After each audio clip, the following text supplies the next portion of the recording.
Dear brothers and sisters, this is our first Twitter space since Elon Musk took over, and our first Twitter space where Unfreeze Afghanistan has teamed up with our colleagues at ASIF for a discussion on the upcoming winter and what it will mean for a country of people who have been on the brink of famine for a year.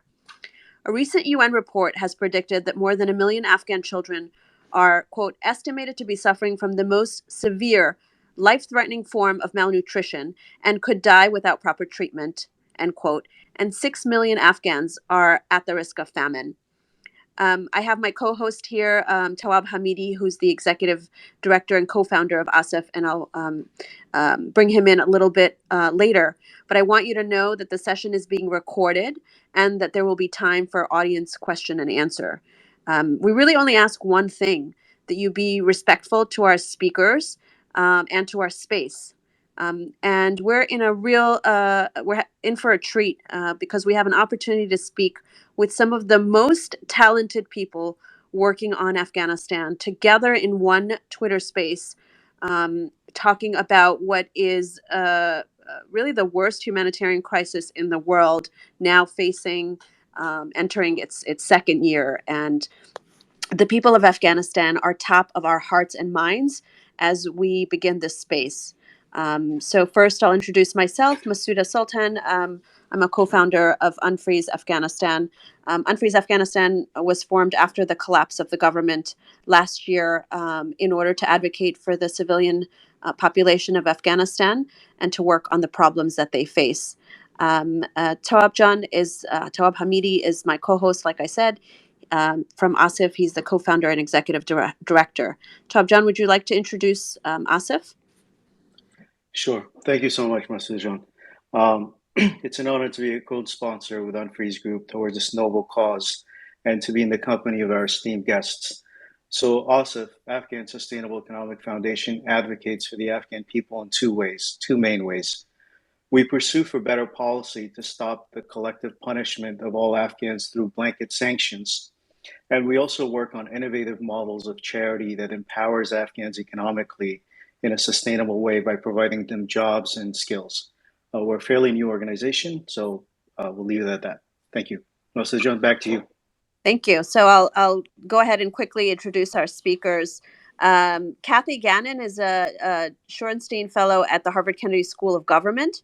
She has previously served as news director of Pakistan and Afghanistan for the Associated Press. Vicki Aken is Afghanistan country director for the International Rescue Committee. Dr. Ashley Jackson is the co-founder and co-director of the Center on Armed Groups and has advised various UN agencies, NGO departments, and governments on humanitarian access and conflict mediation. Dr. Shah Mehrabi is a trustee of the newly established Afghan Fund and has previously served as audit committee chair of Afghanistan's central bank. He also teaches economics at Montgomery College in Maryland. Samira Sayed-Rahman is an Afghanistan advocacy coordinator for the International Rescue Committee. She has previously worked in the president's office in the Islamic Republic of Afghanistan. So we're going to go ahead with a discussion for about 55 minutes or so, and then go to audience Q&A and have very short concluding remarks. So really the intention with which we came into this space was what the condition is for the Afghan people. We all know that they've been suffering. There's been media coverage about the humanitarian crisis. A lot of the people in this Twitter space have already been responding to it. I know that there's a lot of folks that are active in Afghanistan listening in. But really today we want to talk about looking forward. The winter is coming. Some may say it's even, here. It's getting pretty cold. So I want to ask Vicki. Vicki, you run Afghanistan's operation, one of the largest NGOs that operates in Afghanistan, probably by far. Can you tell us a little bit about what you're seeing right now in terms of the needs of the people and the food insecurity, how they're coping with the conditions, and how much people have, and what is the gap? What is it like for people there? Sure, Masouda. Thanks for having me on the space. The new people in need figures have come out for next year, and we're looking at 28.6 million people needing humanitarian assistance in 2023, which is a 17% increase from last year, as awful as that was. Afghanistan currently has the highest number of people in severe food insecurity in the entire world. There are food in the markets, but people can't afford to buy that food. The price of an average food basket is up 23%. Wheat's up 44% over the same period last year. Families are spending up to 91% of their income on food, which leaves very little for other basic needs like healthcare and fuel for winter. And speaking of fuel, diesel is up 72% and petrol 41% over the same period last year. 4 million children are projected to need treatment for severe or moderate malnutrition. We're entering an unprecedented third year of La Nina, which in many areas of Afghanistan contributes to drought conditions, and in other areas, flash flooding that has destroyed crops during this harvest season. Going into winter, 79% of households are in need of shelter repair and have inadequate heating resources. When you have a population with high rates of acute malnutrition, this compounds one's ability to survive the winter. Women and girls are disproportionately affected. When food's scarce, they often eat last. There are more female-headed households as men have migrated looking for work, leaving women behind. I met this one woman in Badghis several months ago. She was a widow. She had 2 younger children and 2 older daughters. Both of her married daughters, their husbands had left to Iran to try to go and find work, and they hadn't heard from them. The older woman was supporting not only her 2 younger children, but her daughters' families by baking bread in local ovens and making on average 10 AFs a day. For those that aren't familiar with AFs, that's less than 10 cents. One can barely survive on that. And she was not asking for handouts. She wanted employment. It's difficult in parts of the country for women to even leave the household, which is why it's so vital to ensure that aid agencies have female staff that can go house to house, or, for example, all women mobile health teams that can reach women in their homes. Another reason women are disproportionately effective is because when jobs are scarce, preference is given to the men. Humanitarian assistance can keep people alive, but it's definitely not the solution. Thank you, Vicki. That was a painful but detailed summary of what is going on. You mentioned many things there. You mentioned drought. You mentioned women and children being hit the hardest. Are there any regions of the country that are more impacted than others? And can you talk about if there's any, can you talk a little bit about the economy and what you think about that? Sure. It's hard to say that there are, when you're talking about more over half of the population being in humanitarian need, it's hard to say that there are some areas of the country that are in need more than others. I mean, in the rural areas, you're looking at, 70% of Afghans rely on farming and herding for their livelihoods, and life is not good for them when you're looking at the third year of a drought.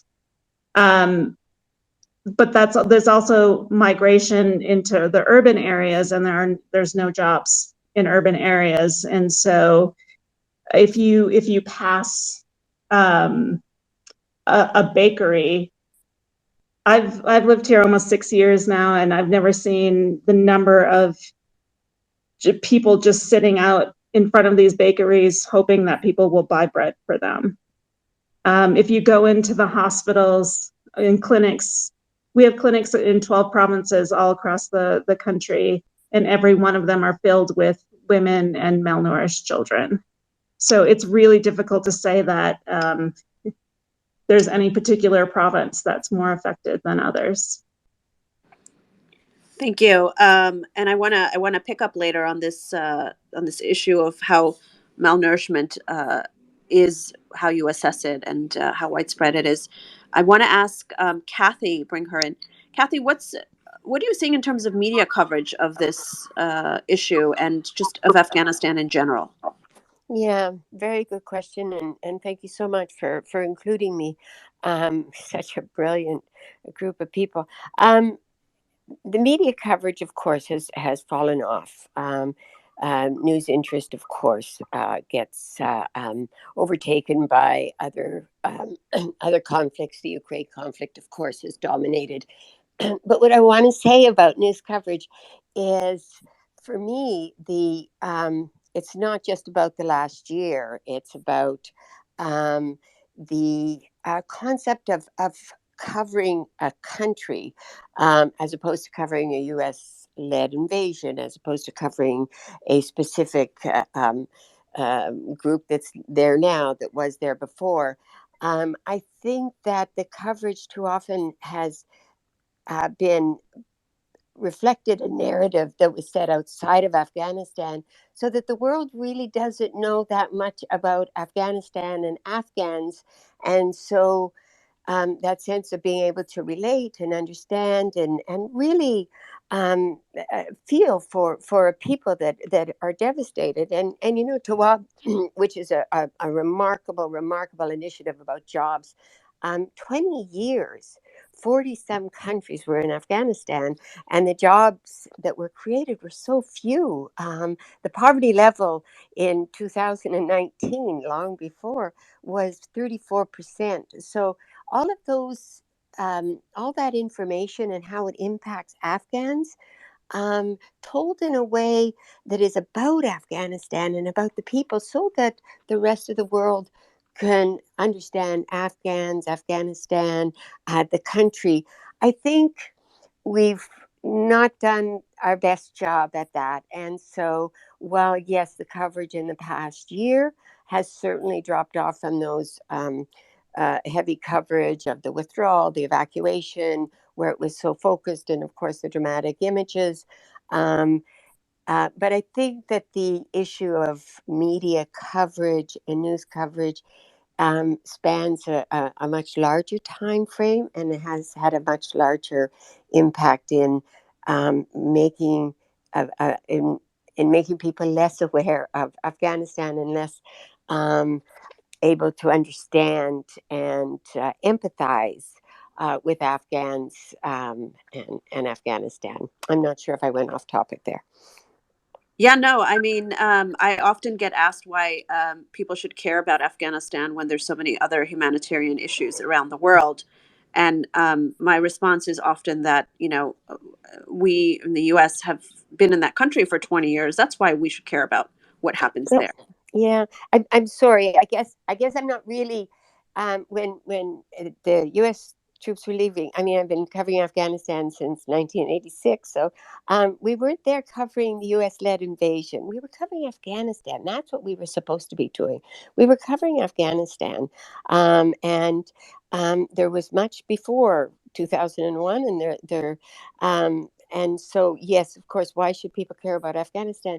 Well, the question, why should people care? Well, I would hope, or I would feel that as news people, that you know, our job is to um, inform people about Afghans, not just about the U.S. led coalition, not just about the situation there, not to speak to a narrative about the Taliban, about Afghanistan, but to inform people about a country and a people. That sort of transcends just those issues of the U.S. led coalition, and so yeah. Sorry. Yeah, no, that's a really great prism to look through. That's helpful for us to think through.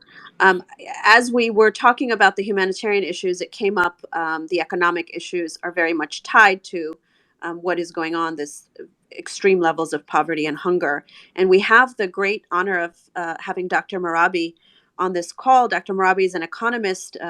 He teaches economics, but he also, for a long time, has worked on the Afghan economy in Afghanistan. He's both currently and in the previous government, the head of the audit committee of the central bank, and he's now a co-founder, a trustee of the Afghan Fund, which is the entity that will receive the Afghan central bank assets, at least 3.5 billion of those for now, which have been agreed by the U.S. government to be released. The other 3.5 billion are, of course, stuck in a lawsuit of 9/11 family members, which we won't talk about today, but we have had other sessions on that issue. Dr. Mehrabi, can you tell us a little bit about people just seem to not really understand how will these funds actually help the situation in Afghanistan for these people that are starving? How does it play into it?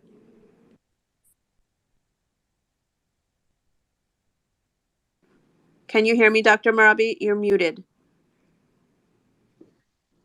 There you are. Good afternoon. Can you hear me now? Yes, we can. Okay. Well, thank you very much for inviting me. And I want to also congratulate Unfreeze as well as also my colleague from ASEF, Tawab, for coordinating the session. And also, I think it's important to keep in mind that we have worked diligently, and you have as well with us for devoting time and energy and trying to bring to the forefront issues that affect Afghans and speak on behalf of Afghan people. And I think there's been about 14 months since I've embarked on this issue of trying to get access to 9.1 billion USD and 7 billion of which was held in the United States.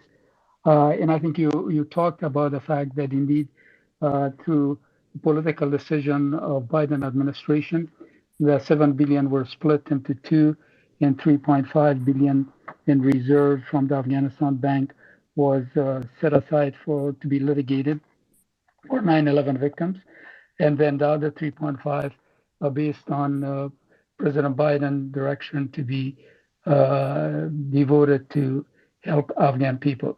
Now, in that context, what you said, the question that you asked, I think is an important one, but also I think that people need to understand that this decision was made by Biden administration, and they had agreed to release this 3.5 billion in frozen funds. But the question going to you is, will it reach the population? Now, that goes back to the point of what the purpose of reserves are. Now, these reserves are not set aside to be able to be used for any humanitarian purposes. I think I want to make that this particular point very clear, that indeed these reserves are set aside for main purpose of price stability, making sure we talked about, some of my panelist members talked clearly about inflation, and I don't want to go over those the figures. Again, there's also somewhat of, I think a lower figure was given by one of the panelists. Inflation is higher than what was stated. It is also clear that 90% of households have not been able to get enough food to eat. I think those are important. That also it is important that exports have increased. That is a good sign. The other good sign is exchange rate volatility has been reduced. And then domestic revenue collection is very high. So some positive points. Those positive points I cited could be used as a way of trying to rekindle economic activity and trying to be able to make a difference in the lot of people. Now, when you look at it clearly, you have to keep in mind that one have to look at it from an economist perspective as what is the worst case scenario that could come into being. And as a matter of fact, if you look at the worst, since the data limitation have prevented me to look at the construct a model in this area, but if you look at let's say if we had a 2-month interruption or longer to trade, which hasn't happened, but it could happen, and if there's a decrease in spending, especially in capital spending, and what will happen here as a result of those, you could have a situation where the poverty rate could skyrocket more than 70% that exists now. So there's worst case scenario could come into being by not really concentrating on the economy overall. Now, going back to the issue of the reserve are not set aside to be able to be dashed out for the purpose of what the government could do and what, to some extent, I would argue, humanitarian purposes could easily be instrumental in the short run. But keep in mind that humanitarian aid and security spending and development aid, they constituted about 43% of GDP in 2019 and about 40% in 2020. And all of that evaporated since August 2021. So the economy experienced a significant contraction. It depends on how you look at it, and how you assess the contraction. But we are talking about close to about 30% contraction that goes on. And I think public spending has decreased significantly. When one of the panelists talked about correctly, that there's been decline in income and reduced consumption. And this contraction is continually creating quite a bit of problems. So international support for humanitarian needs will have to be, in one way or another, pushed. We need to be able to get that pledge that has not been fulfilled to be able to make a difference in the lot of people during harsh winter time. I will stop here. I can go on. Well, so John, if I may just follow up with a quick question. Sure. Dr. Mehrabi, there's a lot of misunderstanding that this money somehow is going to end in the pockets of the government. Can you also clarify how this money will be used when it's released, and whether it will actually go to the pockets of the government or it will be actually an independent entity, mainly to provide, I guess, liquidity and allow imports and exports? Thank you. Right. I think going to the government at this particular stage is not something that will occur that quickly. Eventually, these reserves belong to the Afghanistan Bank. The Afghanistan Bank is the central bank of Afghanistan. There's issue with regard to capacity building and brain drain that has occurred. Those issues with regard to brain drain and rebuilding the capacity, what should enable at least the Board of Trustees to be able to eventually recapitalize the Afghanistan Bank. So the issue of where the money is going to go eventually will go back to that. There are issues with regard to those two areas that I mentioned. Once they are addressed, then we are going to be in a position to release these reserves that rightfully would belong to them. But very important that satisfactory capacity building is very critical. Compliance also, I think, very critical, but from United States perspective and others, that compliance with AML-CFT, that anti-money laundering and counter-financing terrorism control are very critical. So once those are at least in one way or another addressed through third-party monitoring, which is going on, is going to start very quickly. All of these are these third-party monitoring and doing an assessment. It will ensure that we're going to preserve this capital and return it eventually to Central Bank of Afghanistan. I hope that addresses your concern. It does. I guess the only thing I wanted to know, there's a lot of misunderstanding that somehow this will become part of the budget of the government for them to use as they wish. And that's not my understanding, the de facto government. That's what I wanted to get your thoughts on. No, my position has been very clear in this. In this 14 months that I've worked on this area, the sole purpose of these reserves are price stability in defending the value of Afghani.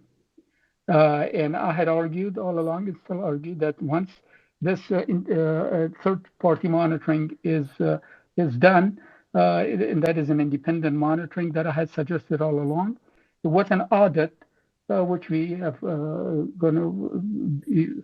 external auditors who have been employed, and then try to go ahead and gradually allow this reserve to be utilized by the central bank, not by the government. The government will have to pay. For example, it's been suggested by some that we should pay for electricity out of this fund.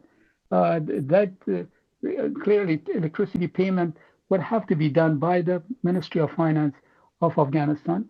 The government collects money for providing electricity. They're collecting those money. That part of that money could easily be used to pay the arrears that the country has accumulated as a result of electricity billing. So definitely the fiscal measures here are not going to be what we are talking about. It's the monetary area is of the concern for us, and then US understand that. I think we have to be able to, in one way or another, make certain that fiscal policy that can make quite a bit of it could provide significant support for economic growth. That is done by Ministry of Finance, and payment of arrears as well as electricity and others will have to be done by that particular entity.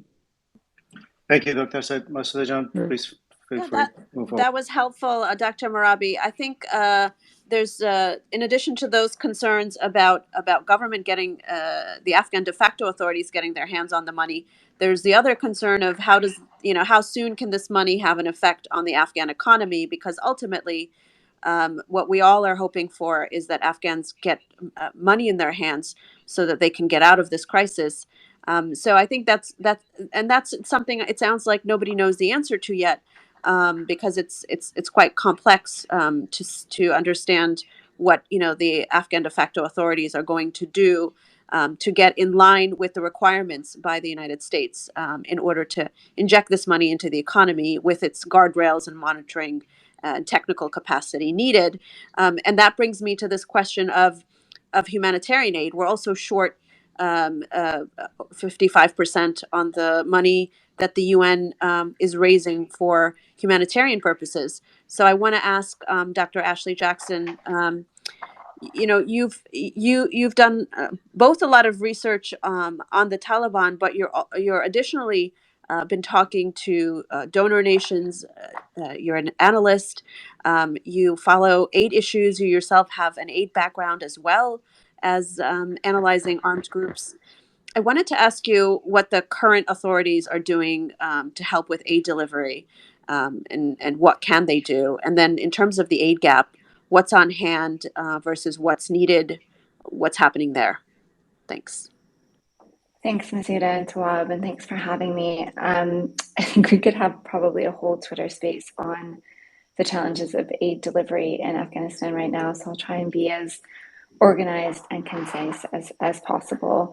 I think one of the key challenges, and Dr. Mehrabi already touched on this, is that this is a complex crisis, and that crisis is the outcome of a set of policies. By and large, it's exacerbated by poverty, which Vicki and Kathy talked about, by climate vulnerabilities, but aid will never solve this. It's like putting a Band-Aid on a bullet hole. So part of the problem with aid is that it's not only an insufficient mechanism to address what's going on, it's also one of the only mechanisms or one of the only tools that's being used while the sort of political deadlock around the issues Dr. Mehrabi was talking about holds. But it's happening in a context where, as Kathy talked about, the world is forgetting about Afghanistan. You have Ukraine, you have donors and NGOs having to justify funding to Afghanistan in a context in which the read is that the Taliban has done nothing to meet these countries halfway. There's this kind of attitude of, well, they haven't let girls go to school, they haven't done this. We can't move on any of these issues, and the world's attention is now firmly elsewhere, firmly closer to home in many respects, with Ukraine, and you see very unfavorable comparisons being drawn between Afghanistan and Ukraine, where the Ukrainian people are worth supporting in a way that I think there's a lot of fear and anger towards what's happened in Afghanistan, and that is also reflected in donor attitudes. As you said, the humanitarian appeal is half funded. It's worth bearing in mind that this humanitarian appeal is the largest that the UN has ever asked for, $4 billion. So it's unclear if, what real effects the money that's been delivered as well as the money that's been pledged. And there's a big gap there as well in terms of what's actually been dispersed versus the 55% that's been pledged. What are the gaps that are going to be unmet before the end of the year? And I don't think we necessarily have a clear picture of what that will be. There's also a special trust fund for Afghanistan, which has been set up effectively to do development. That's 126 million run by UNDP, which has just been launched. So whilst that's not humanitarian, that should hopefully begin a flow of aid towards addressing the longer term drivers, the things that Vicki was talking about, the jobs, the rehabilitation of agriculture and these kinds of things. One of the main problems, however, is that the de facto authorities have slowly tightened restrictions on aid access. And I think this is something that they haven't been very public about, and aid agencies as well haven't been very public about. After August 2021, when the Taliban took over, there was this period where people hoped that it wouldn't be quite as bad as they feared. I wouldn't call it a honeymoon period. Some people do. I think it's inaccurate to call anything over the past few years in Afghanistan a honeymoon, but very slowly from that period, they started to issue restrictions on female aid workers, the requirement for mahrams, the closure of girls' schools, but a lot of things that aren't really in the public domain. Demands on aid agencies to follow a certain set of principles and rules, local level ad hoc things, demands for influencing beneficiary selection, the detention and mistreatment of aid workers. All of these things are slowly tightening to a kind of pitch where I think some agencies feel it's becoming nearly unsustainable and very difficult to work and still uphold their principles. If you are facing restrictions on female aid workers who then can't address the needs of female-headed households, you can't get to the female population essentially.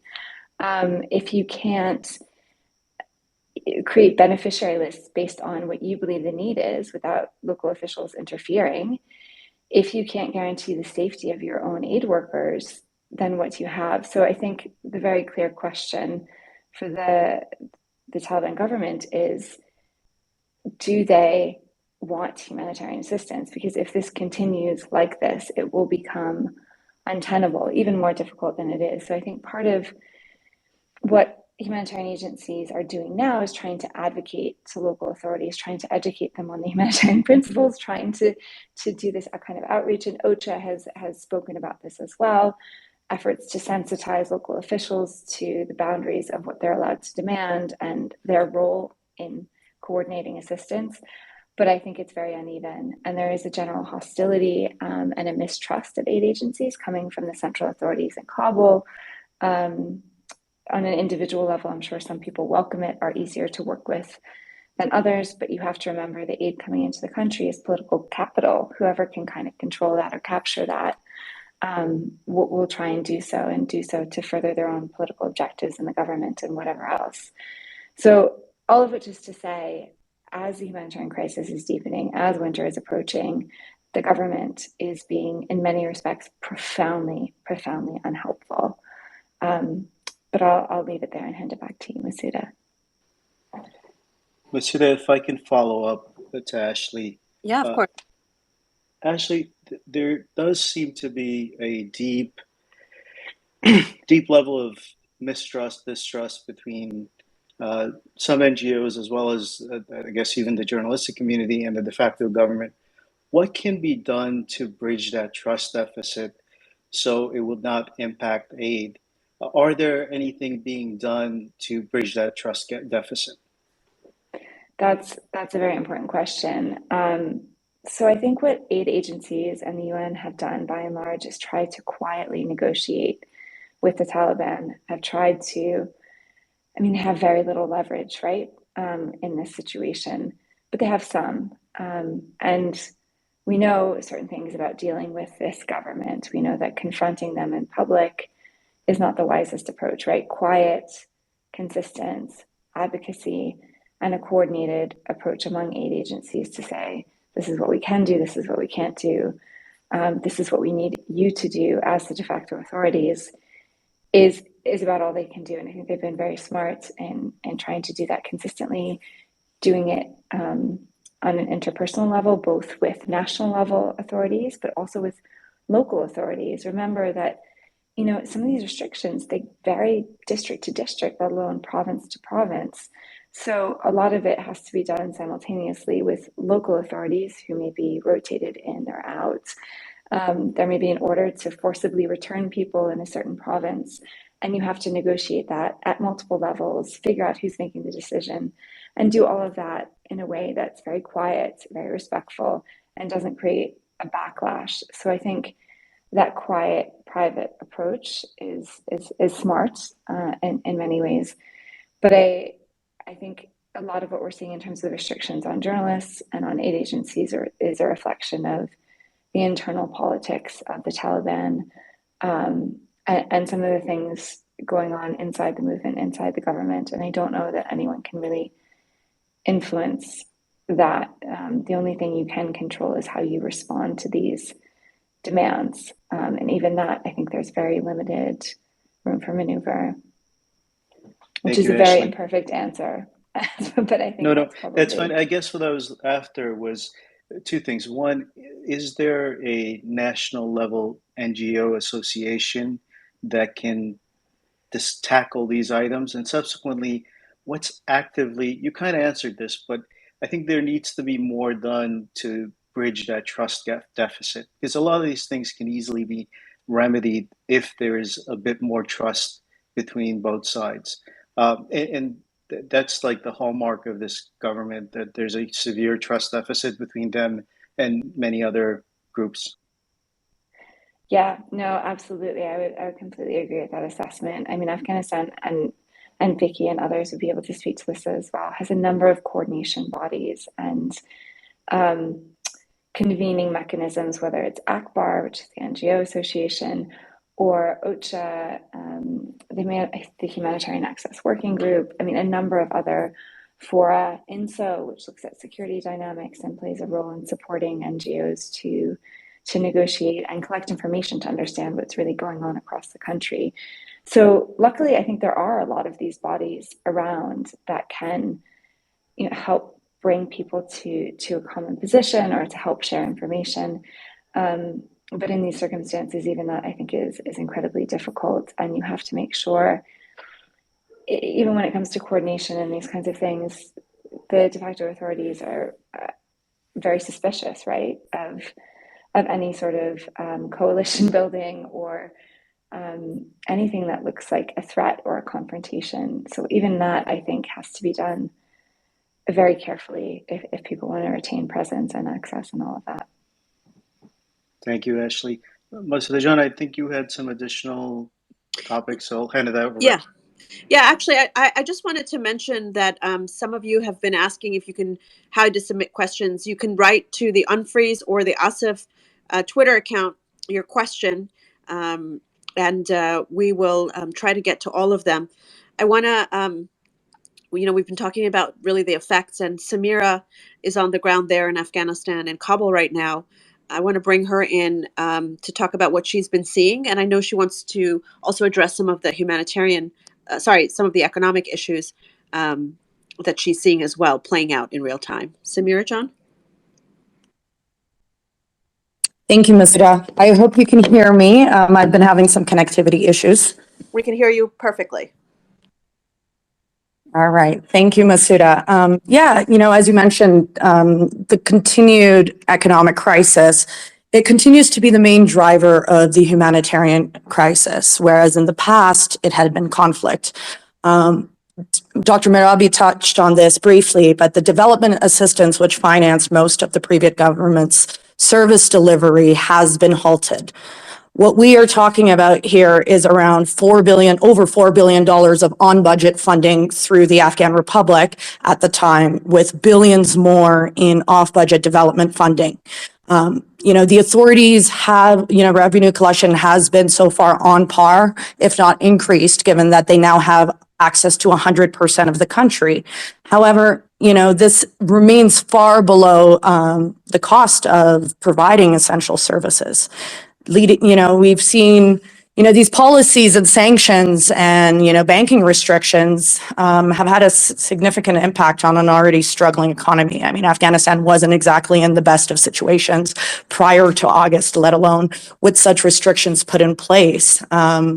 We've seen, public spending, Dr. Mehrabi mentioned this earlier as well, public spending has dropped from 55% of the GDP down to 11%. And while the international community has provided humanitarian funding that essentially averted famine this past year, the economic crisis is driving a worsening humanitarian crisis. And the greatest impact of this is, again, on the most vulnerable.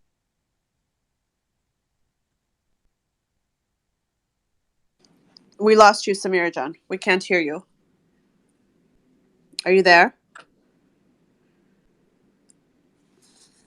We can't hear you. Oh, there you are. Samira John, your line is cutting in and out connectivity, I'm sure. Can you hear us? We'll come back to Samira John. Since we have Dr. Mehrabi here with us, and I know he has to go, we did want to ask you, Dr. Mehrabi, one of the pressing questions that everyone has is, what's the status of the funds right now? Can you hear me, Dr. Mehrabi? Are you there? Yeah.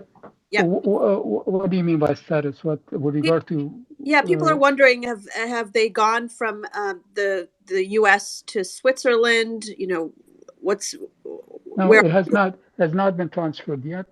Remember here is that we're talking about negotiation with Switzerland as well as with a large, most likely other groups, and that entails an agreement that has to be discussed, as we have discussed quite a bit, and then there are a lot of complex issues that needs to be finalized, and we are in the process of finalizing that and looking at the governing law and arbitrations, among other things, as well as the indemnity issues, and all of those issues would have to be ironed out. We're almost there, practically almost there. So once those issues are ironed out, then the transfer will take place. So this agreement, as I said, has been worked on for the past 3.5, 4 months. We're at the final stages of it, and it should be transferred. So far, it is still in the United States as of this time, as of this minute. But you can be assured that it will be transferred very quickly. And Dr. Mehrabi, can you tell us about the new notes that were printed, and are they making their way to Afghanistan? The currency? Within PWPW has promised that it will be delivered. This was about, I think a week ago, a month, so it should be within 3 weeks or earlier. But all the issues with regard to printing has been ironed out. They're already printed. So, the amount of total amount of banknotes that will come to Afghanistan will make a difference, significant difference overall in terms of injecting not only new Afghanis, but also making accessible currencies that was to some extent was perceived to be not adequate. So that will make a difference, and it should be within 3 weeks. The logistic issues have been promised by PWPW. So if those PWPW will deliver on the promise that they have given to all of us, it should be there within 3 weeks or so. And these banknotes have been an issue for over a year now, even since before the government fell. Why did they take over a year to get banknotes to Afghanistan? What have been the challenges of getting them there sooner? Well, this goes back to the broader issue of all the challenges that we have confronted with since August 2021. The challenge first was the remittances were not allowed. That was ironed out by Treasury, at least through issuing of general licenses. Then the issue of obviously not releasing reserve was another issue that finally, as I talked about, that split of the 7 billion into two. And obviously, our great hope and desire, at least mine, is that we will get the other 3.5 that are litigated to be also released to the Afghanistan Bank. And we're working fairly hard, even though I think at this stage, just recently, as of October 19th, there was a new lawsuit was filed. People, when they see money, they want to jump on this bandwagon and get access to it, even though their arguments are totally useless. At least for the last group that have filed, and based on the complaint that I looked at, I think the allegation that they have come up against DAB are very weak, and I think they're susceptible to dismissal of the initial pleading stage. But that hasn't prevented anyone, an other group, to go ahead and try to get access to DAB's, to the Afghanistan Bank money. So in a larger picture, what I'm saying here to you, Masuda, is that the U.S. Treasury Department and other financial authorities, they issued license and guidance documents, but it has to go one step further. And that is what needs to be done. Why these notes were not, it took a lot of negotiation between the Treasury, and then I was involved actively in this negotiation as well, to convince the Treasury that indeed these are absolutely something that will have to be done. And I think they should be, in one way or another, at least applauded for the decision that they make. But the step further is that they have to engage and allow DAP to engage in settlement transactions. That,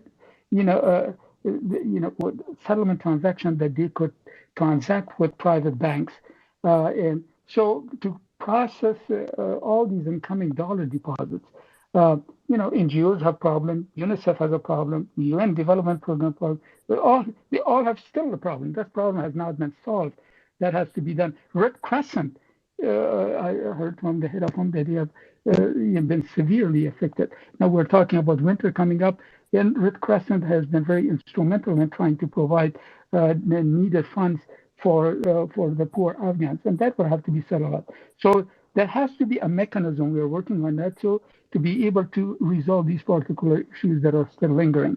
So going back to the question of why it has not, it doesn't come overnight. This is the 14 months of talk and negotiation. And I think, as I said, the active negotiations have been very fruitful. And I think, as I have said before, I think we have to be able to, in one way or another, I think, thankful that indeed these negotiations have produced a desirable result for the Afghan people. Thank you, and I know, Dr. Mehrabi, you've been working as a volunteer, basically this whole year, spending most of your time doing all of this. So I want to thank you for all of your efforts to help Afghanistan during this very difficult time. I think one of the questions that's coming up, and I want to ask you if you have another couple of minutes to just answer one or two quick questions. Is that okay, Dr. Mehrabi? Well, yes, I'm going to be walking. I have another meeting at 1 o'clock, so I'm going to keep on walking. So if anything happens to my line, then you would know what it is. But I'll be happy to, as I walk toward my other meeting, just keep on asking me questions. And at 1 o'clock or close to 1 o'clock, I'm going to leave. So are you with? Yeah. I guess there's many questions for you. I'll ask one, which is someone's asking if the de facto government doesn't accept the offer. Let's say they decline the process by which you all are moving ahead, because when the Afghan Fund announcement was made, they declined it. They're asking what will happen if the government does not accept the offer. Now you have to talk about the offer of what? What offer are we talking about? Remember, the money is not going to the central bank. The central bank address the issues that I mentioned a while ago with regard to capacity building. Since, as I said to you also, that the third-party monitoring is going on actively right now, we should be able to resolve that particular issue. And I don't see any objection when the concern regarding capacity building are addressed, then the release of the funds to the entity to perform its main functions would be something I think more welcome by anybody in any group. Noted. And with that, we'll let you get on to your next meeting. We're so grateful that you could make time to join us today, Dr. Mehrabi. Thank you very much. Thank you, Masudi, and thank you, Tawab, for all your help. Thank you so much, Dr. Bringing Mehrabi. to the forefront. The Afghan people are indebted. The Afghan people are indebted to your hard work for the past over a year.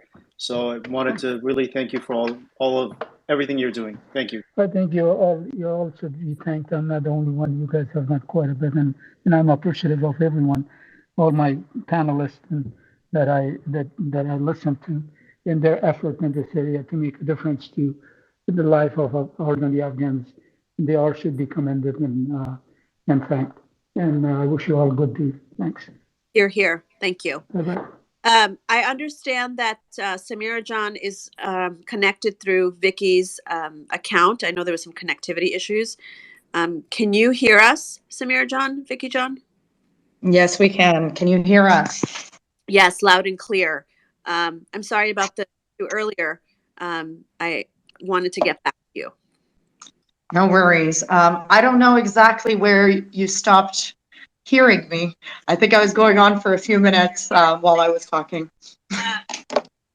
Well, I think I heard you talking about the shortage of aid, the economic underpinning of the humanitarian crisis. Those were the two messages I got from when you spoke. Yes. Dr. Mehrabi just touched on the banknotes. One of the biggest issues over the course of this past year has been the issue of the banknotes. What we've seen is essentially they're falling apart. When you go and try to pay those people who do have access to some sort of cash, I mean, this is in the midst of all of the liquidity issues that were already mentioned.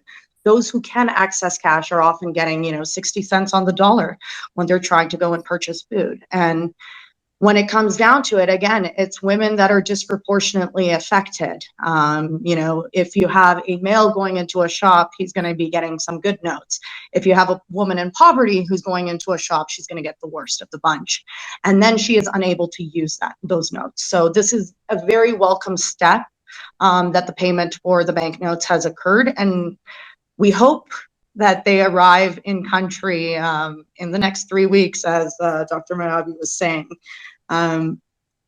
Another issue in terms of the economic crisis is that it has put a particular strain on women-led businesses, women-led CSOs, and other organizations. What we've seen, and this was shown through a report that the IRC developed earlier this year, is that over 70% of women-led CSOs reported that they had no funding for this year. And the reason for that is that a lot of the funding that went to organizations like women-led CSOs is considered development funding. Other organizations and women-led businesses have reported that they have, challenges in accessing banks, withdrawing funds, and receiving support, as well as administrative barriers when they do go into government offices to try to renew their licenses, given certain edicts that have come out from the government or the de facto authorities. In the past year, we've seen, I've traveled across this country to, provinces all over, and you're really seeing the impacts of the economic crisis. You're seeing unemployment increasing. I was recently in Kama district of Mehrabi province, and there you can really see, this is a district that is less than 30 minutes outside of Jalalabad city. And the unemployment rate is something that has never been, at this stage. And you have, we were talking to communities where we have women who are now taking on more and more public roles. They are creating, they're making pickles and they're doing whatever they can within the households and going into the markets and selling that, because most of the men who did have jobs don't have them anymore. We've seen a recent World Bank report showed that over 700,000 people have lost their jobs in urban centers over the course of this past year. So all of that, has a disproportionate effect on the women and girls in this country.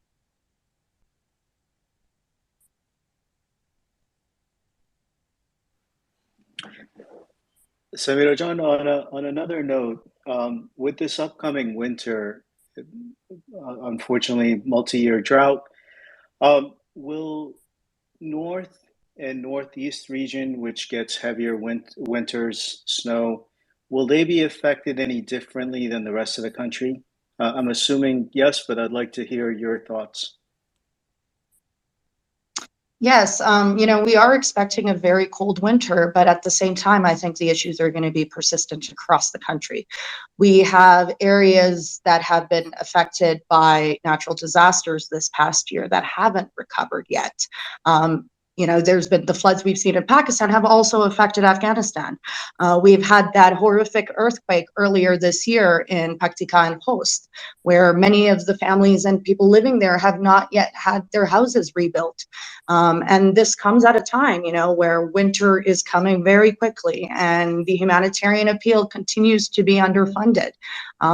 Provinces in the Central Highlands, if we look at Badakhshan, Bamyan and Badghis and other provinces like that, they're all going to be affected with winter coming up. I don't think, Vicki said this earlier, I think it's overall Afghanistan. And people do not have disposable income.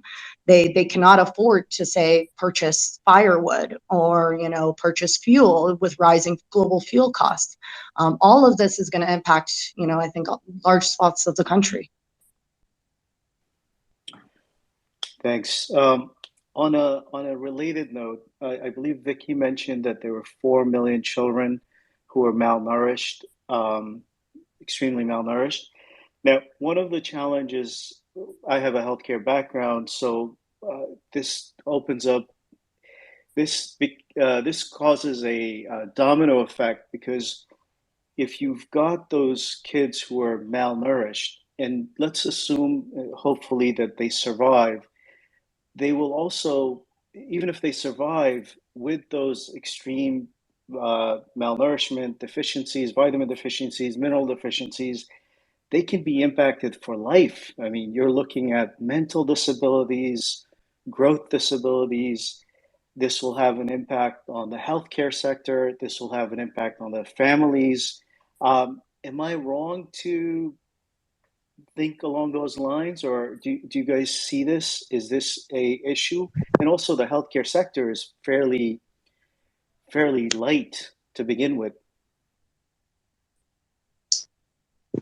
I'll start off, Afghanistan has one of the world's highest rates of stunting in children. Those rates went down over the course of the last 20 years, but prior to that, we've seen that across the board. The fear is that, with rising food insecurity and malnutrition, that we're going to go back to those numbers that we had in the 90s. And since we're sharing the same account, I'll just add on to that. In addition to the 4 million children, we're looking at nearly 1 million pregnant women that are facing malnourishment as well. So that's even a longer term, if you're facing that at birth, and that's going to have an impact on the future economy, because that's going to affect their ability to develop, to learn, to get future jobs. So you're not wrong in that thinking. And what's the status of the healthcare sector? Because, of course, the question is there enough medicine getting, once the sanctions hit, traders couldn't even bring in medicine easily. And then, of course, there's a I'm sure a lot of physicians, clinicians have left, so there aren't that many specialists. Diagnostics are limited, and then there's also the issue of ease and ability to travel for medical care. Afghanistan used to spend $500 million on an annual basis on foreign or medical tourism. Uh, if you can provide a little bit on that side, because that's also a major, significant contributor to the situation today. Yeah. The situation for the healthcare system is not good. We are seeing shortages everywhere, and of course, shortages of healthcare workers. We're really concerned about the next generation of healthcare workers, with limitations on women being able to access, or girls being able to access secondary education, and then how are they going to be trained to become the next generation of healthcare workers. The Ministry of Health is also worried about this. I mean, the one,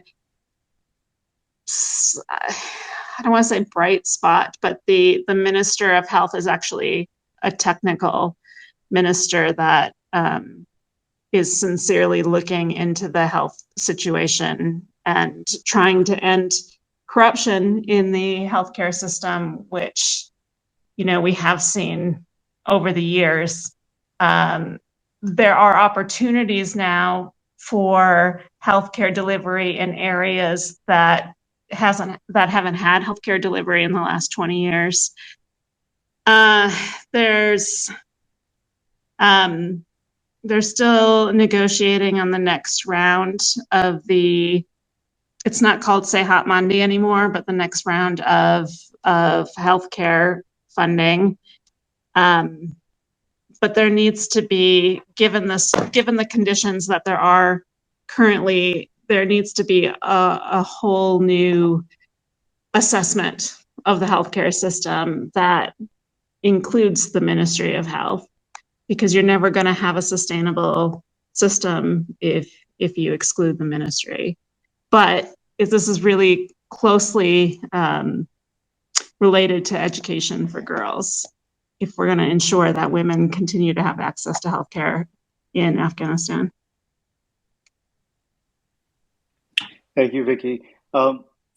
While on another note, and Mahnaz, feel free to jump in anytime. I know you're busy with fielding some of the questions, but in the meantime, I did wanted to pose another question to the entire list of speakers, and Kathy and Ashley can also take a contribute to this. I'd appreciate that. If we were to look at root cause analysis and identify a keystone change, right, and one change that can have a domino effect on many other issues, what would you say would be the top 3 things that the international community can do to further alleviate the crisis, not just as a band-aid solution, but long term? Because as the speakers, as Vicki and others had mentioned, aid is only going to be a band-aid solution. What can be done that's more sustainable and long-term and can have a domino effect? Kathy and Ashley? Sorry. Yeah, I mean, I think and Dr. Mehrabi and others have mentioned, I mean, there are bright spots. There are things that are happening. I think that by ignoring them because of the political compunctions at home of governments, particularly in the West, has a tendency then to undermine what perhaps can be done in a longer term. So I think Dr. Mehrabi, in terms of getting the Bank of Afghanistan up and running and getting the expertise back into the country, and the capacity building really does have a follow-on effect in terms of just opening up the economy for people. I think as Vicki and Samira were saying about engaging with the health ministry, I think there are lessons that can be learned from what was done between 96 and 2001 in terms of mistakes maybe that were made in terms of how to engage or on ways to engage with the Taliban, and in this case now with the de facto government. So I think there are, it seems to me, things that can be done from the media perspective, and I think that the coverage, and I think Ashley touched on this, and others maybe as well, in terms of the reluctance of donor communities to give because of the real negative a portrayal of perhaps the military in the last weeks or months, and I think that is something that stories were certainly done, and more can be done in terms of over the past 20 years. August 2021 didn't just happen, and it wasn't on Afghans' heads alone. And Ukraine, of course, as a comparison, has been there and has made it that much more dramatic in terms of a real negative sort of attitude toward Afghans in those last months and before the collapse. So I think a better understanding and a better accountability of those mistakes that were made outside of Afghanistan and outside of Afghans would go far to explain better with the position that Afghanistan and Afghans are in today. And I think negotiations as well, and sort of recognizing where there is room to make progress, and to make progress for Afghanistan, doing things that maybe will not be as politically acceptable back home, but doesn't mean that they're not right. Those are just some thoughts of mine. Thank you so much, Kathy. Ashley, if you can also address that. Yeah, I think I'm so glad you asked that question, and I think a lot of what Kathy said, I would echo.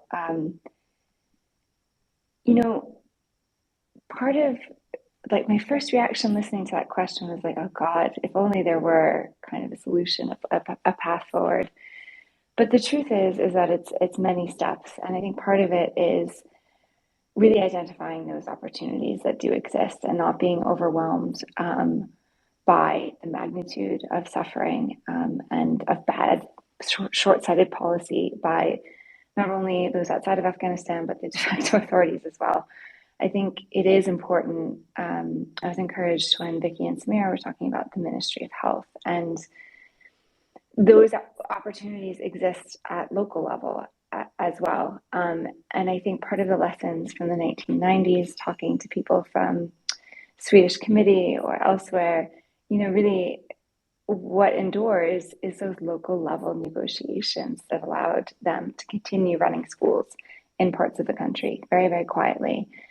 That kind of political pragmatism of seizing the opportunities that exist. And that's certainly the job of humanitarians. That's what they excel at in extraordinarily difficult conditions such as this. That may not always look visible to us outside, but I think there's also energy that needs to be spent on changing the narrative or challenging some of the narratives about Afghanistan. It feels very, very polarized to me right now. Either you're kind of whitewashing the Taliban or you're condemning them. And there's very little space to really focus on what we're talking about today, which is the well-being and of Afghan people and the complexity of the crisis. And the more that all of us can try and find ways to introduce that into the conversation, to say that, okay, there are things that can be done. There are negotiations that go on for 14 months. And we don't know how they'll end up, but they are really important to continue to stick with and to continue to have faith in. And really, as Dr. Mehrabi and others have done, continuing to engage in public fora like this one and others to dispel misconceptions and rumor about what's actually happening. And that probably sounds very meager, but I do feel like those are really important things for all of us to continue working on, to continue supporting in whatever ways we can, because I think even those small opportunities, opening a school means education for hundreds of girls in a certain district or whatever. They have an inordinate impact on Afghans, and that's really important to hold on to as well. But I'll hand back with that.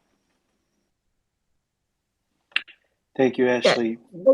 Sorry, go ahead, Vicki. Yeah, I just wanted to absolutely reflect what Kathy and Ashley have just said, and really happy to hear them talking about the gray areas and looking for our opportunities. As the humanitarian agency, humanitarian response is not going to be in my top 3 if we're talking about sustainable and long term. I mean, we can set the humanitarian aside. We know how to do that. We can get that done. But if I had to have a top 3, and each one of them would have several steps, but the first is to use the Afghan fund as some sort of springboard to create an economic advisory board with the likes of the World Bank, the IMF, UNAMA, except to come up with solutions for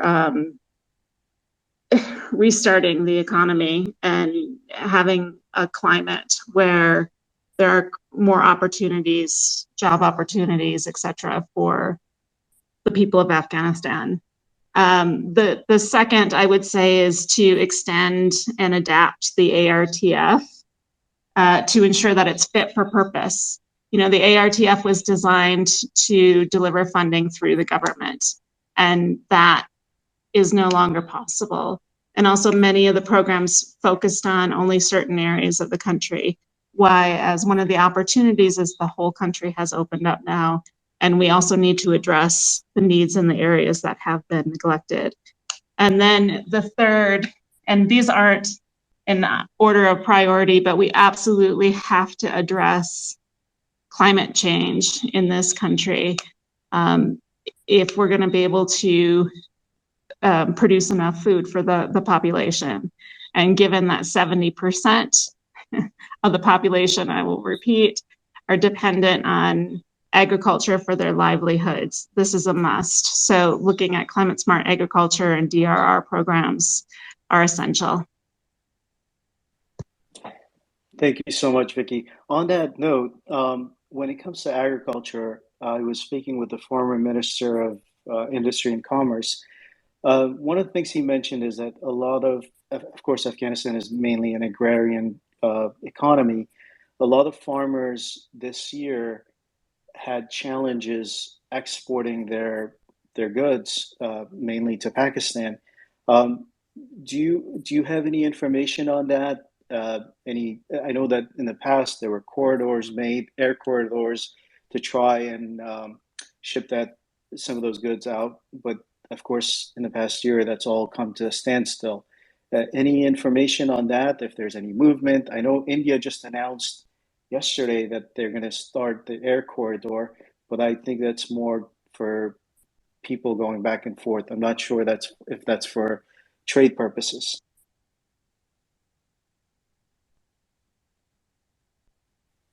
I don't have a lot of specific information on this. Maybe I don't know if Ashley does or if Kathy has heard anything, but I know that Pakistan has been the primary trade partner. Now, there was the free trade area with Uzbekistan, was it, that they were starting to, that the small area that they were trying to develop. One of the main problems is things like storage has been decimated, with electricity shortages and, damages that haven't been prepared. So for some of the agriculture exports, quality control might be an issue. And I know that it's been difficult for some farmers to export their goods before they have rotted. Yeah.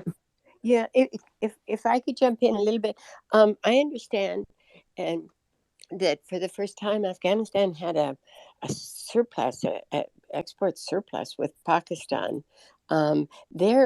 the UN, I think back in February or March, said that like the trade at the land crossings with Pakistan, Iran, and Tajikistan, I believe, had actually, while it wasn't at the same level in terms of material goods, the income was actually quite significant, in part because of the level of corruption was down drastically. But, she quoted a figure of like $1 billion trade from their borders back in I think it was February, where there was an economic council in Kabul that was held, and Deborah Lyon spoke at it. So I think there's certainly, and as Vicki and Samira so rightly said, in terms of storage and transportation and getting goods to market, that's a problem. But I think at the border crossings, the land crossings, there has been, well, not at the same level by any means, but there certainly has been a significant amount of trade at the border crossings.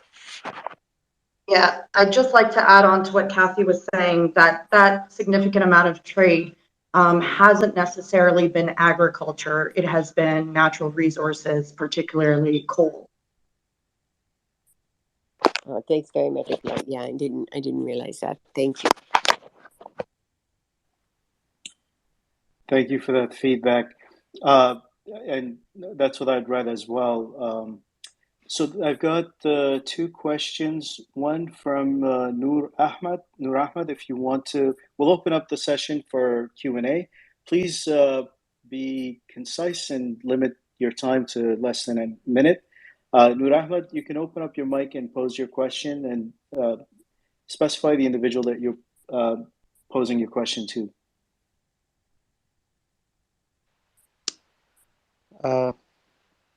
Can you hear me? Hello?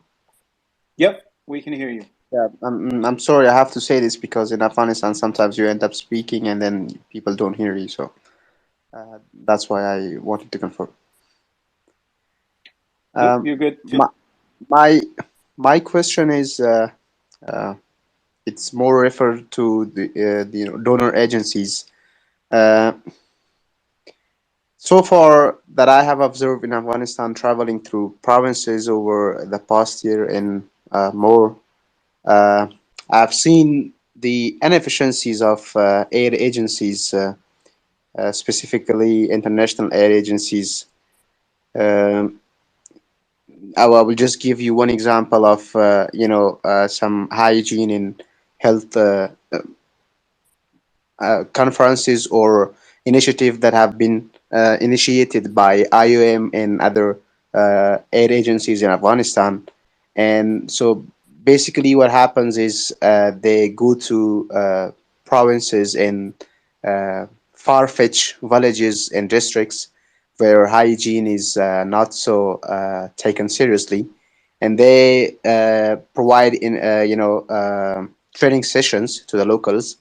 And in most of the cases in these villages, specifically in the eastern Afghanistan, there are no washrooms or bathrooms, So they go to these districts and they provide training sessions, but at the meantime, they also build plastic toilets. They set up plastic toilets in schools and next to masjids or even community centers. However, what we see is after a month or two, those plastic toilets either end up, just like a dumpster for locals, or it ends up at some scavengers shop. And they also send, technical wash engineer assistants to schools and primary schools or even middle schools, where they provide training sessions to children for, regarding hygiene, health hygiene, and, cleanliness and these things. But what I have seen is practically them is just telling people to wash their hands like a donor or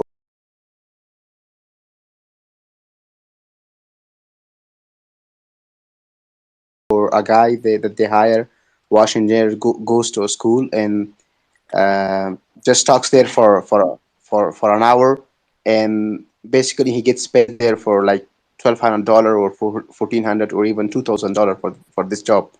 So what is the practical solution for this? Like it can go on like this. If this keeps going, so there's no benefit to the local. Noor, was that directed to anybody specific? Well, it's more. I think there is one person with us from donor agencies. It's Sure. We'll Samira ask or Vicki and Vicki. Samira. So if they can a bit provide on that, like what are they thinking in terms of aid efficiencies? And can I just jump in and say we are at 1:22 Eastern time. We don't have a lot of time left, so if answers and questions can be brief, that will be really helpful. Thank you.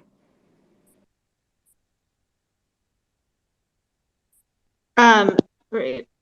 We aren't a donor agency, but I can't speak to how others do their hygiene activities, but I know we don't do education without also making sure that they have water, because you're right, it doesn't make sense to do hygiene education if you don't actually have the resources, if you don't have soap or water. But hygiene is incredibly important, and I mean, I guess I don't know how to answer that question, because it's acknowledged that there are inefficiencies, but every agency is different. Yeah, maybe I could just add to that. I think this is part of the legacy of the way that aid has been done in Afghanistan and a lot of other countries for a very long time, which is to say, it's a really mixed bag. You have people doing incredible work, really consulting with communities, working with them hand in hand, being able to negotiate with local authorities, being able to kind of find a way forward. And then you have others who haven't really been held accountable for really flawed programming and all of this. And I think it's worth, again, the nuance here is you see some of that kind of stuff and you think, oh, the aid system is broken, it's totally corrupt, et cetera, et cetera. And it's easy to kind of say, God, just get rid of all of that. or what even is the point of all these foreigners coming or all these NGOs? But I think, to Vicki's point as well, it's an incredibly mixed bag and a larger global problem, and in some senses that doesn't really offer a solution, but at least I guess it allows for a bit more nuance on this. Maybe I can hand it over to Kathy. Yeah, I was just going to say real quickly. I think and Ashley is right. It's so much more nuanced, and it's a very mixed bag.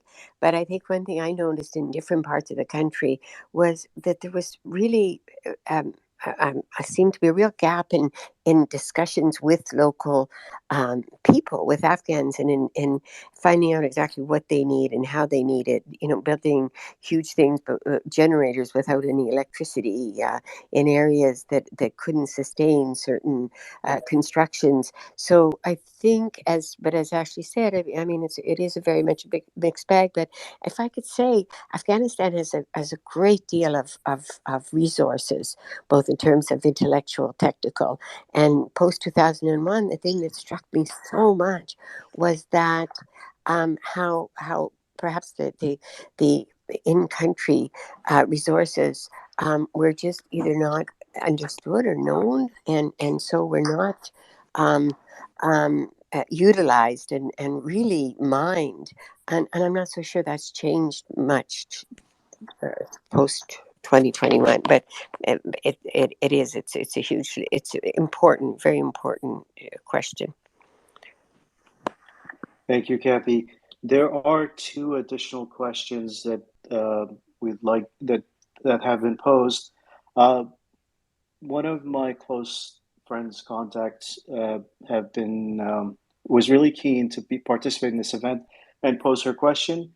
Dr. Mina Saeed is a endocrine surgeon based out of LA, and she works for a nonprofit It's called Wellness Worldwide.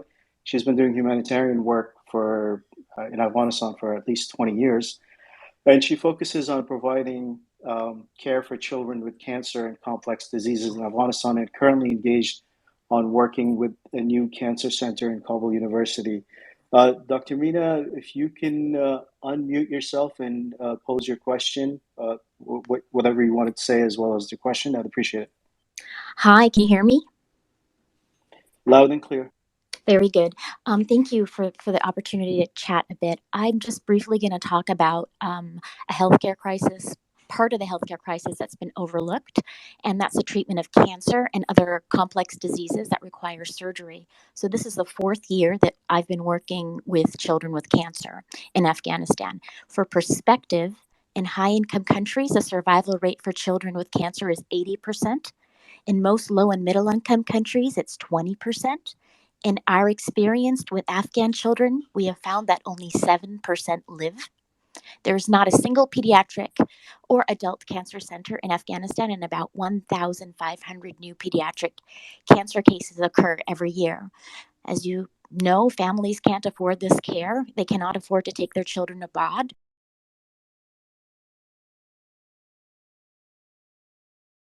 And even when they make it to Pakistan, they're denied subsidized or low-cost care at those hospitals. We have a patient whose brother was going to sell his kidney to pay for his sister's care. So our temporary solution has been a collaboration through a network of American, Indian, and Pakistani doctors, in which we work together to take children to India or Pakistan for care, but we're very limited in terms of funding, and you can imagine this is a very cumbersome process. It's interesting to note that St. Jude's Hospital, which is our premier pediatric cancer center here in America, in the US, has $11.5 billion for global pediatric cancer care. I've been working on the cancer project in Afghanistan. We need about 12 million to create the first cancer center. So there is funding out there. St. Jude's, however, evacuated children with cancer from Ukraine. All of the children from Ukraine have been evacuated, and there's no such program for our Afghan children. And briefly, when you look at the adult situation, our data shows that there's about 400,000 cancer patients in Afghanistan. And for the population to have adequate cancer care, there has to be 200 radiation facilities, and we have none.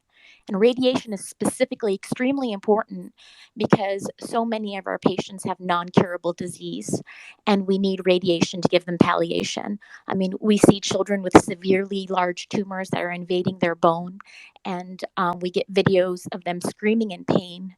And it's shocking for even us, the most seasoned doctors, to witness this. So we have a major cancer crisis and surgery crisis in Afghanistan that's gone unnoticed. And I hope the journalists on our panel consider looking into this in a detailed piece, because we need to work to raise awareness about this and support these patients in particular. That was kind of a little statement I was hoping to get out to the group. And now I have a question probably for Dr. Jackson, because she has the most insight and perhaps most interaction with the United Nations. So our group did a survey because we were worried about the World Food Program distribution. It didn't seem to be very active on the ground. Our group fed about 5,300 people since the Taliban takeover in 4 provinces. And we didn't understand why there wasn't a lot of World Food Program activity that we could see. We did a survey of about 1 million people over 27 provinces and found that 3% of people over the first 6 months since the Taliban takeover received any kind of food aid. For the same period of time, the World Food Program noted that they fed 26% of the population. So there's a large discrepancy there in what we found and what's being reported. And we did, we have been trying to communicate with the World Food Program and understand why, but hasn't been much of a response.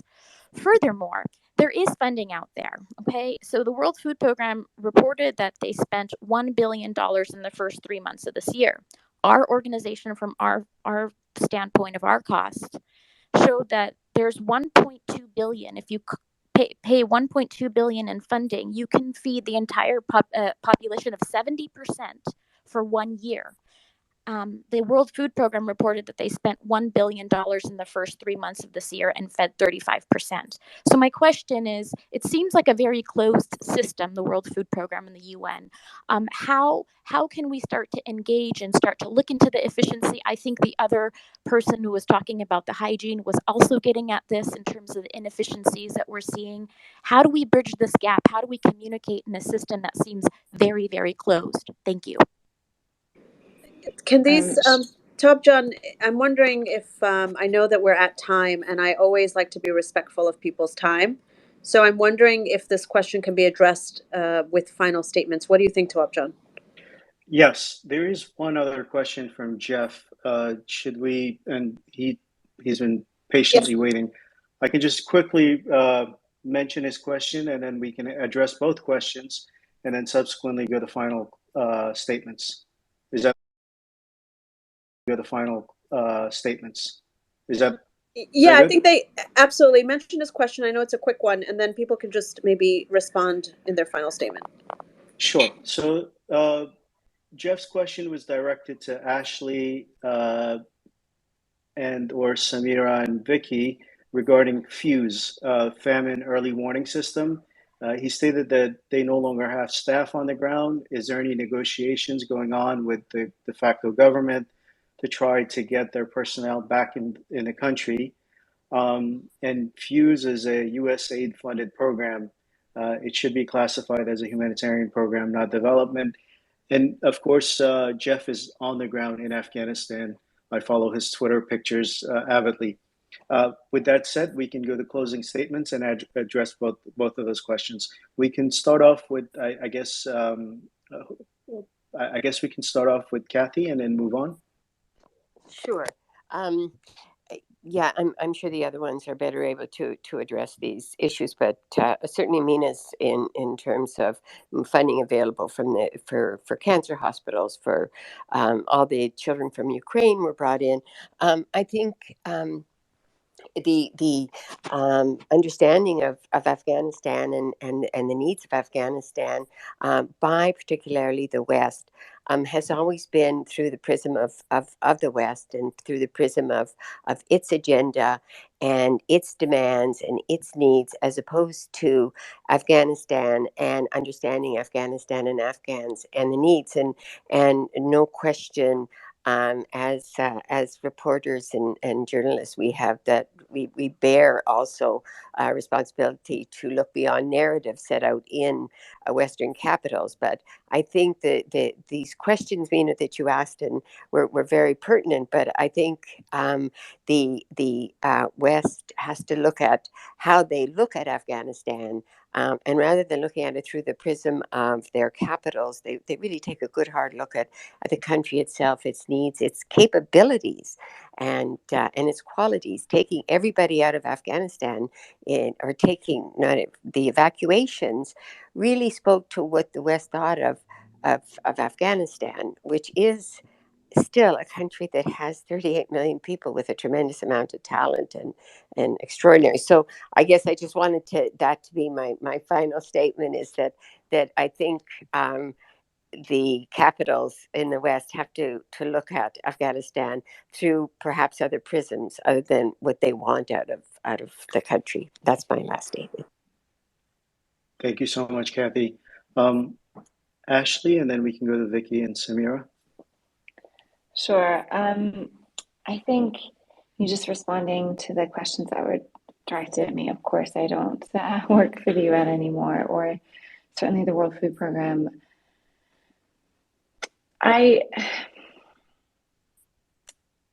It's tough to really know what's going on without having that kind of inside insight. But you're right, it's an incredibly closed system, and it's getting even more insular in Afghanistan. You have an inordinate amount of power now lying in the hands of a few UN agencies. In particular, Vicki mentioned this trust fund, I mentioned this trust fund as well, that is being run by the UNDP with regard to humanitarian aid. I mean, a lot of members of the humanitarian community left, whether it's Afghans who funding just stopped for their NGOs, or they fled the country, or whether it's international NGOs. And I think it's even more insular possibly now. It's very hard to ignore the fact that corruption played a huge role in the history of aid in Afghanistan and will continue to play a large role for the foreseeable future. I think attempts to engage in dialogue with agencies and also call them out when you see things going wrong and to hold them accountable, it simply doesn't happen enough. So I think it's probably a good thing to try and start this debate. I'm sorry that the World Food Program hasn't been responsive to you, because I think, as anyone knows who works in Afghanistan, this is a challenge, and it's a challenge that you meet with transparency, not with a lack of dialogue, because everyone struggles with corruption, with designing programs that maybe don't, as Kathy said, that misunderstand the communities and all these kinds of things. And I think, if anything, there's an opportunity now to work smarter and to really revisit the principles of community engagement and of really trying to do things that meet local needs, to work slower, to work more transparently, even though the conditions are getting tougher and tougher. I remain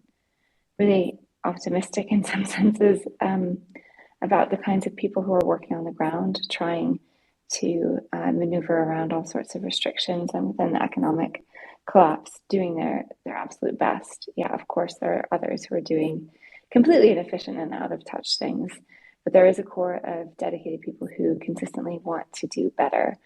And I think those people are the most important to engage with and to build coalitions with as well. But on that note, I will hand it, I guess, to Vicki and Samira.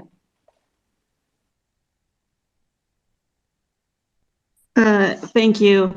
I can just quickly add to the FuseNet. I know that they have been involved in the IPC reports, and why they're not here physically, that would have more to do with their organization being able to get visas or bring them on the ground. I'm not sure. There's nothing that should be stopping them from being able to get here.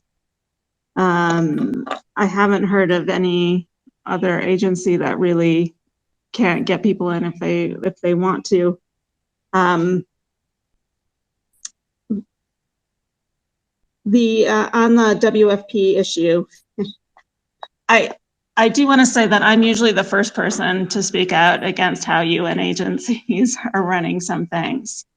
But WFP here is led by a woman who stood side by side with us on August 15th and fought to ensure that the UN did not evacuate. And when I didn't evacuate, gave me shelter. And she is doing everything that she can to ensure that food can get to the people that it needs to. Of an operation that size, there's always concerns.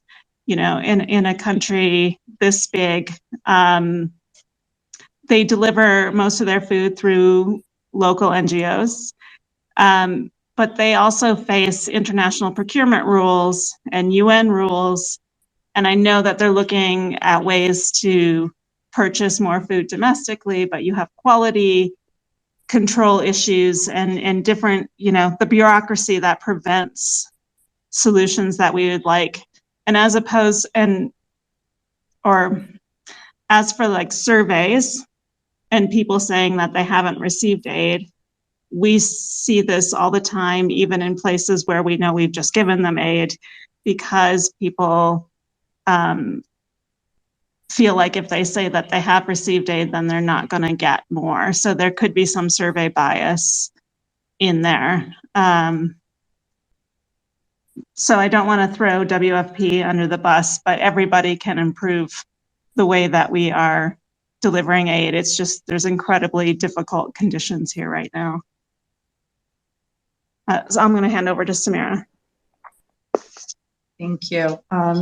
Yeah, just for, you know, closing remarks, I think to sum up what we've been saying over this call, you know, the international community has to come up with a plan for the Afghan economy that encompasses technical assistance to relevant Afghan ministries and directorates, the release of assets from non-US withholding countries, and develop a roadmap for non-humanitarian funding that is done in close coordination with those who have been operating the only game in town, INGOs, local actors, need to be a part of that consultative process when we are talking about new phases of funding for this country.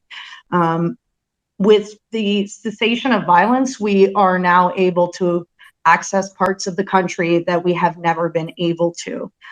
We have an opportunity to provide services and uplift the human condition, whether that is from places such as Sangin Helmand, which was horrifically impacted by the conflict of the last 20 years, to Barmal Paktika. We are now able to provide healthcare services, provide community-based education, and improve the situation for the people living there. And finally, I think what I'd like to call for is that we need to engage with people inside Afghanistan. Many of those who are being consulted on Afghanistan by policymakers and international actors have now been outside the country for over a year. From the women who continue to go out and work, the women-led businesses that continue to operate in this country, women like the over 3,000 female staff that we have here at IRC working across the country. These are the voices that need to be engaged and consulted when we are talking about developing the next generation of funding and programs for Afghanistan. Thank you so much. Mastajan, did you want to speak, make a final closing remark, and then I can go, or would you like me to go first? It's okay. I'm happy to let you have the closing remarks. Thank you. Thank you. Well, first and foremost, we want to thank the audience who attended and listened to us and posed their questions. I also want to thank our esteemed speakers for participating towards this noble cause and raising awareness to mitigate a looming humanitarian catastrophe, which will impact the most vulnerable in Afghanistan, who are women, children, and those stricken with poverty. Over 4 million Afghan children from all parts of Afghanistan across all ethnicities, Tajik, Uzbek, Hazara, Pashtun, are facing this extreme malnourishment and at risk of dying. This is a cause that should unite all Afghans. It is my hope that Afghans can put their differences aside and unite for this noble cause, which affects us all. I hope that we can prioritize the future generation of Afghanistan and put our political differences aside. Who are most in dire need of our help today. And I know that many Afghans are already helping their families back home. I urge everybody to try to do a little bit more this winter, whatever you can, and possibly collectively. Some of the aid agencies like IRC and others are doing phenomenal work, and we can't thank them enough. And we're grateful and indebted to them, but it's not going to be enough. So with that, thank you again for attending, and we hope to have additional spaces on this topic. And I hope that we can all jointly push for this endeavor and this cause. Thank you. Thank you. Thank you to our amazing speakers. Thank you, everyone. Thank you, everyone. And thank you, everyone who was listening.